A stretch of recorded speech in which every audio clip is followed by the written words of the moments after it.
Dear friends, you are welcome to NP tutorial. पिछले video में हमने बात किया था कि एसआरटी सेंटेंस का इनडायरेक्ट नरेशन कैसे चेंज करते हैं। आज हम बात करने वाले हैं इंट्रोगेटिव सेंटेंस को इनडायरेक्ट में कैसे बदलेंगे। तो आइए यहाँ पर कुछ रूल्स हैं, इनको देखते हैं। रिपोर्टिंग वर्ब सेड टू को आस्क्ड या इंक्वायर्ड में बदल देते हैं। अगला रूल है, जब सेंटेंस सहायक क्रिया से प्रारंभ हो तो कंजंक्शन इफ या वेदर का प्रयोग करते हैं। आगे आपको सचेत कर रहे हैं कि कंजंक्शन दैट का प्रयोग नहीं किया जाता है। कंजंक्शन दैट का प्रयोग नहीं करते हैं। अगला रूल है, टेंस का चेंज, पर्सन का चेंज और मिसलेनियस चेंज। मिसलेनियस चेंज में क्या आता है कि नजदीकी दिखाने वाले शब्दों को दूरी दिखाने वाले शब्दों में बदल देते हैं। ये नियम एसर्टिव सेंटेंस की तरह ही फॉलो होते हैं।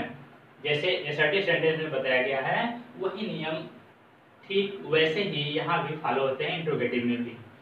अगला नियम है, इनडायरेक्ट बनाते समय इंट्रोगेटिव सेंटेंस को एसर्टिव सेंटेंस की पैटर्न पर बना देते हैं और क्वेश्चन मार्क को हटाकर फुल स्टॉप का प्रयोग करते हैं।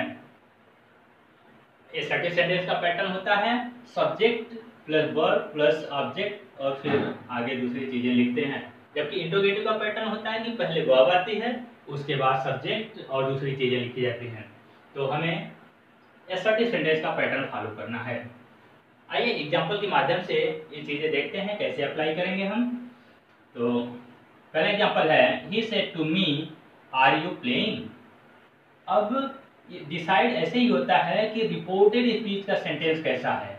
यहाँ पर आर यू प्लेइंग यह इंट्रोगेटिव सेंटेंस है, तो इसलिए यह नियम इस पे अप्लाई होगा। ही सेड टू मी, देखिए इसका इनडायरेक्ट क्या बनेगा। ही सेड टू को किसमें बदलेंगे, आस्क्ड या इंक्वायर्ड ऑफ में। ही आस्क्ड मी, कंजंक्शन इफ या वेदर का प्रयोग करते हैं जबकि ऑक्सिलरी वर्ब से सेंटेंस की शुरुआत हो। तो यहाँ सेंटेंस ऑक्सिलरी वर्ब से शुरू है आर से, तो कंजंक्शन इफ या वेदर भी लगा सकते हैं, आप स्वतंत्र हैं। If you second person pronoun changes according to the object of reporting speech. Me के अनुसार चेंज होगा, मी का ऑब्जेक्ट, मी का सब्जेक्टिव फॉर्म होता है आई। अब आर यू प्लेइंग कौन सा टेंस है, प्रेजेंट कॉन्टिन्यूअस टेंस, तो ये किस में बदलेगा, पास्ट कॉन्टिन्यूअस में। If I was playing, full stop लगाएंगे लास्ट में, क्वेश्चन मार्क नहीं, क्योंकि एसर्टिव के पैटर्न पर हमने इसको सेट कर दिया है। अगला एग्जांपल देखते हैं, Ramesh said to Mohan did you go there. यहाँ भी रिपोर्टेड स्पीच इंट्रोगेटिव है, तो इसी नियम के अनुसार अप्लाई करेंगे, इन्हीं नियम को अप्लाई करेंगे। इसका इनडायरेक्ट नरेशन देखते हैं। रमेश सेड टू को किसमें बदलते हैं, आस्क्ड या इंक्वायर्ड ऑफ में, किसी में भी चेंज कर सकते हैं, स्वतंत्र हैं। आस्क्ड मोहन, कंजंक्शन इफ या वेदर कोई भी लगा सकते हैं, इफ।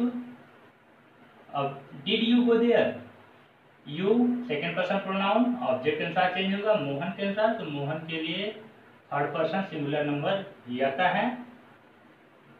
इफ ही, अब यह इंट्रोगेटिव है तो हमें बनाना है एसर्टिव के पैटर्न पर।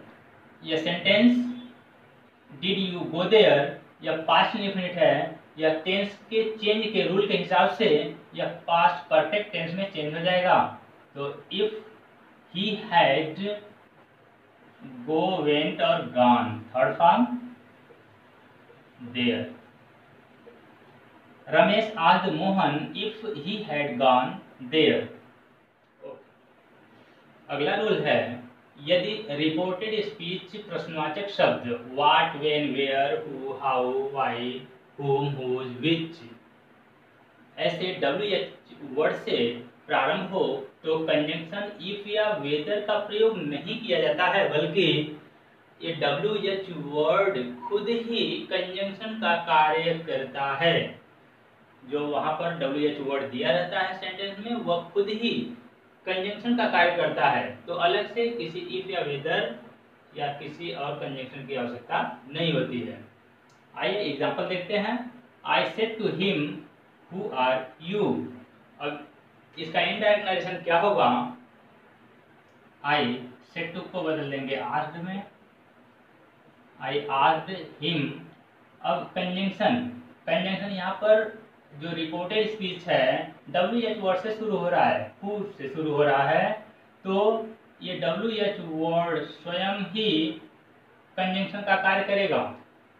किसी और कंजंक्शन की आवश्यकता यहाँ नहीं है। आई आस्क्ड हिम हु, अब यहाँ पर who are you present tense है, तो इसे बदलना है पास्ट टेंस में। अब यू जो सेकेंड पर्सन प्रोनाउन है ऑब्जेक्ट के साथ चेंज होगा। हिम का सब्जेक्टिव फॉर्म होता है ही, हु ही। अब वाज प्रेजेंट टेंस में आर था, ही के अनुसार सिंगुलर नंबर का ऑक्सिलरी वाज लग जाएगी। I asked him who he was, full stop लगेगा। अगला एग्जांपल देखते हैं। He said to me why do you live here. Indirect narration होगा ही आस्क्ड मी। अब कंजंक्शन या व्हाई WH वर्ड लगा हुआ है, कंजंक्शन का कार्य करेगा। व्हाई यू ऑब्जेक्ट के साथ चेंज होगा मी के अनुसार, तो मी का सब्जेक्टिव फॉर्म आई होता है। He asked me why do you live here, present indefinite tense है, तो यह किस में चेंज होगा? पास्ट इंडेफिनिट में। व्हाई आई लिव्ड हियर का देयर हो जाएगा। Why I lived there. He asked me why I lived there. Next rule है, जब विकल्प का भाव प्रकट हो तो इफ की अपेक्षा वेदर का प्रयोग किया जाता है। मीन्स जब रिपोर्टेड स्पीच में कहीं पर दो ऑप्शन दे दिया जाए सामने वाले को, तो वहां पर इफ का प्रयोग न करके हम वेदर का प्रयोग करते हैं। इफ का प्रयोग अच्छा नहीं माना जाता है। ये जो 7th रूल है ये बहुत ही इंपॉर्टेंट है, इसको आप ध्यान रखिएगा। आइए एक एग्जांपल के माध्यम से इसको समझते हैं। Mother said to her son do you want to have milk और टी। यहाँ पर मदर ने सन के सामने दो विकल्प रख दिया है, मिल्क या टी। मिल्क या टी, दूध या चाय, दोनों में से कोई एक ऑप्शन जो भी उसका सन चूज करे वो ले सकता है। तो यहाँ पर वेदर का प्रयोग करना श्रेष्ठकर होता है, बेटर होता है। आइए देखते हैं इसका इनडायरेक्ट नरेशन क्या होगा। मदर सेड टू को आस्क्ड में बदल लेंगे, आस्क्ड हर सन। अब कंजंक्शन क्या लगाएंगे? यहाँ पर चूंकि रिपोर्टेड से विकल्प दिया गया है तो वेदर का प्रयोग करेंगे। वेदर यू ऑब्जेक्ट के अनुसार चेंज होगा। हर सन के लिए ही लगेगा। वेदर ही, ये डू यू वांट ये प्रेजेंट इंडेफिनिट है, तो जब चेंज करेंगे टेंस के चेंज के रूल के हिसाब से या पास्ट इंडेफिनिट हो जाएगा। Whether he wanted to have milk और टी, फुल स्टॉप लगाएंगे। अब ये हो गया इसका reported speech. Mother asked her son whether he wanted to have milk और tea. That's all for now. Interrogative sentence यहीं पर समाप्त होता है। Thank you students, thanks for watching this video. Next video में हम इंपरेटिव सेंटेंस के साथ